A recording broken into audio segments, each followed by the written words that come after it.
With the operation to get on Cyberstan's doorstep still underway and Lasath almost under control, I must give you this predicament.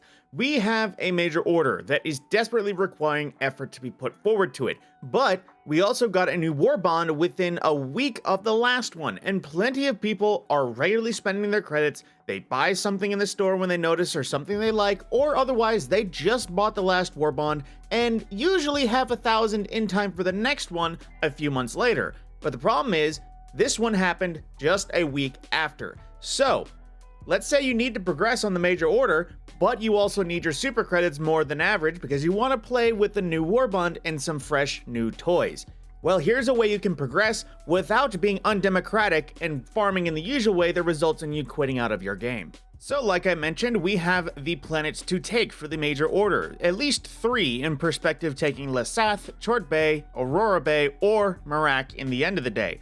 But with that, you want to progress the campaign, but don't want to risk your reinforcements going at high missions and also hunting super credits, because sometimes when the mission goes wrong, you need to get the mission done and forsake any spare scavenging. So what you're going to want to do is drop all the way down to level 2, easy. Now, what this does is basically something that a lot of people suggest with usual credit farming, is it drops us so low that we only have common samples, so in the event of crates and bunkers and random finds, there is no chance of finding rare samples, so it only increases the chance of finding super credits. But in another way, when you don't have super credits, or when you don't have rares, when you don't have rare samples spawning, it actually does something extra beneficial. So I'm sure if you've noticed when you've gone out, you may see these point of interest that look like little mines that have a few rare samples spawn in them.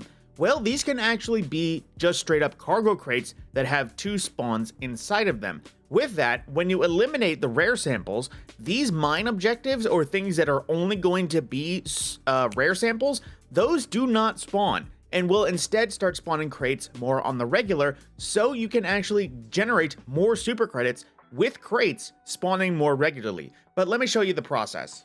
Now, the mission itself will be exceptionally easy. There will only be Devastators at most, maybe Scout Striders, only just Troopers. So you don't actually need to bring anything exceptionally heavy for anything. The only thing I would recommend is some form of useful explosive to open up crates and otherwise breach into things. On the other hand, though, there is 2 things you want to bring, either the jump pack or the warp pack or both, because the warp pack solo can help you get into bunkers when you don't have a friend. And even if you group up and have 4 people and they split off all in their own directions, the warp pack is still good because you can open up the bunker on your own. Some I have noticed are a little bit tricky and for some reason won't let you in even with the warp pack, but it is still a way to get into the average bunker. And from that extent, if you want to be fast or just have a special movement mechanic, there is always a FRV you can bring. And with the boosters, when you have multiple people, this is a lot easier to organize, because usually at least we would have the stamina boosters so we could run as far as possible, and then the extraction pilot so that we can get out of mission as fast as possible. Because keep in mind, we are actually benefiting the operation by continuing to extract and finishing the mission. We aren't going down like the average farm would have you find a good seed and just replaying that over and over again, quitting out and struggling. Because keep in mind, this also makes it so you can keep your group together more easily. There's no quitting out, regrouping, loading back in, no disconnecting, no weirdness at all. This is literally just playing the game and trying to maximize getting rewards. Because not to mention super credits, you can actually get requisition points and medals almost better than if you just did Super Helldive missions over and over again. But let's go ahead and get into it. For where you would drop, I would recommend hitting an edge of the map, just so that way you can move in a general direction and find something anywhere. You can of course drop anywhere you wish. In the end of the day, this is only level 2, but at the same time, it is a lot easier to drop on edges and work your way around and kind of do circles around the map to try and find everything, especially when you find high ground, because you can of course spot the blinking beacons from the crashed pods, and you can see multiple of those. Plus, if you get high ground, you can do a camp out. But otherwise, there is going to be no enemies at like most of these point of interest. It'll literally just be enemies at bases and the occasional enemy patrol you encounter. So because of that, you actually end up being able to run across the map a lot easier than usual when it comes to a mission. Now, in that instance, I got lucky and got super credits right off of the bat, but of course there is more, and always there is point of interest, and you can always take an eye and notice some things are not worth it, like that's the gravestones. That is basically only a common sample, if anything. And you will start to notice as you go through these which ones are certified good things and which ones are just kind of things you can ignore if you're specifically hunting things like medals and super credits. But with these bases, there's barely anything at them, so you can do like I did, just chuck a dynamite at them, get them out of the way, and just carry on with your day. But like I mentioned, when it comes to some of these houses, they will be mining objectives like this one. Sometimes when you see a pit like this, there will be random bits like a little wooden mine that you get, like an old classic, I wouldn't say Wild West mine.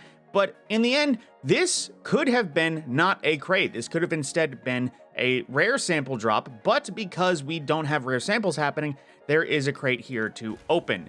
And with that, that is more credits and more requisition points. And this kind of continues on. Now, I will, of course, go ahead and cut to the end of the mission and do a report and do a few more missions to tell you how they go in general. But just to key you in how good this was, as soon as the next war bond was mentioned, me and my friends started running this farm collectively. I gathered over 2,600 super credits in time for the next war bond. Within a week, I was at 2,600 super credits. I finished out Redacted Regiment completely top to bottom and had already built up 250 medals again, only running level 2 missions over and over again. And keep in mind, level 2 only drops 2 medals to finish. So theoretically, I needed to do 150 of these missions to get to max level, but we were finding medals so often and so frequently with the amount of point of interest we were running. Like I said, I was maxed medals 260 or 26,000 super credits in time for the next war bond within a week. If you are in a situation like this where you need to progress the major order because it's an important one, but also desperately need the medals or desperately need the super credits, you can of course drop it down to level 2 like this and just start farming as much as possible. But I shall go ahead and cut to the end of mission and let you know how well this went. Now that we have returned from the mission, we have just off of this first instance with only 5 points of interest that we actually managed to visit. We had 5 different credit drops, 3 requisition points, 1 medal drop, between 2 crates, 2 pods, and 1 bunker. That is across simply 5 points of interest that I managed to get 50 credits, about 300 requisition points, only 1 medal. But keep in mind, this is also a random instance. There are some maps that are much more populated when it comes to points of interest. Sometimes you find a LiDAR station and you know exactly where everything is, but sometimes there's also finding a LiDAR station and you've found that there's only like 3 points of interest on the map. So there is an element of randomness when it does come to this. However, this is intended as the casual, you just got home from work, you desperately need super credits, but you don't have either people experienced in the high game or you also need credits and there is just you. So with that, this is the first mission. I'll go ahead and do 2 more missions to get a bit of more data, but just so you get the idea, this is the kind of mission that, like I mentioned, has some air of randomness. Some planets are easier to drive the FRV on, so you can zoom across the map. Sometimes you will miss points of interest and you will just lose out on potential drops.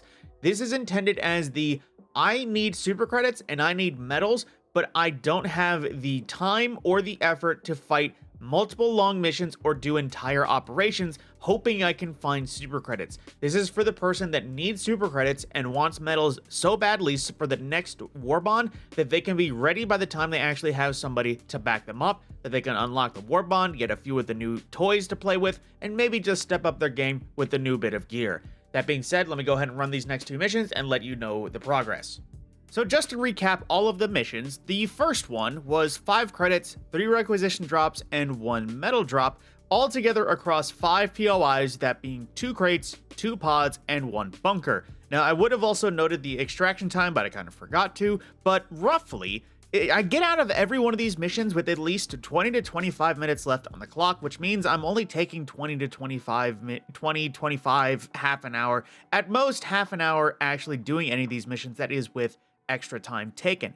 Now, mission number 2, that was a 3 credit drop, 1 requisition drop, but many more medals with 4 different medal drops that resulted in over 8 extra medals being found. And this was across 3 crates, 2 pods, and 1 bunker with 9 POIs in total, but also with this instance, I had 3 different support weapons show up in these scenarios. So pretend those support weapons weren't there. I could have had 3 extra credits. I could have had 3 extra medal drops. And keep in mind always with this, it's a perfect world. There could be a round that you have so many POIs and they were all credits. This can be extremely lucrative. There can be rounds that you get dust. There is an air of randomness always when it comes to this farm, but it also has shown to be very lucrative in the end of the day. Now keep in mind, mission 2, I extracted with 24 minutes left, and what I mean by that, I hit the extraction button at 24 minutes left, so I still had to wait. But keep in mind, like I mentioned, you can always take the expert extraction pilot to spend less time sitting around and waiting. Now for mission number 3, it was a similar case of rough here and there, but I got 5 different credit drops, 1 requisition point drop, 2 medal drops that collectively were 4 extra medals across 3 crates, 2 pods, 1 bunker, and this was with 4 support weapons spawning in these places across 9 POIs, and 1 POI even being a hell bomb. So you can get what I mean with this. With all of those drops, I still had a pretty well rewarding mission, and that was with 4 weapons being a essential useless spawn, because that's not resources. I don't need those. Those could have been 4 different super credits, or that could have been 2 more super credits or 2 more medals. It could have been something better, but instead it was medals this time around. So across all of the missions, I got roughly 130 credits with at least somewhere around 20 extra medals just from scavenging. And then, of course, there's always requisition points, there's XP, and this is all still while contributing to the effort of the Major Order liberating Lesath. So, again, this is for the person that desperately wants the super credit farm, desperately needs more medals, but doesn't want to ignore the Major Order. You can still contribute. Some planets will be harsher than others in terms of just lurking around, searching, or otherwise getting through things. But like I mentioned, the more people you have with you, the more boosters you can take to increase your progress. Quicker extracts, rougher terrain handling, more stamina, the works. And plus, more people is more eyes. You might not miss everything if you have more people searching. On that note, if you enjoyed or found this useful, a like is desperately appreciated. But even if you didn't enjoy this, I still appreciate your time watching all the way this far. Subscribe to stay in the loop of more of my uploads, but aside from that, my name is the Mad Scorpion, and I will see you in the next video.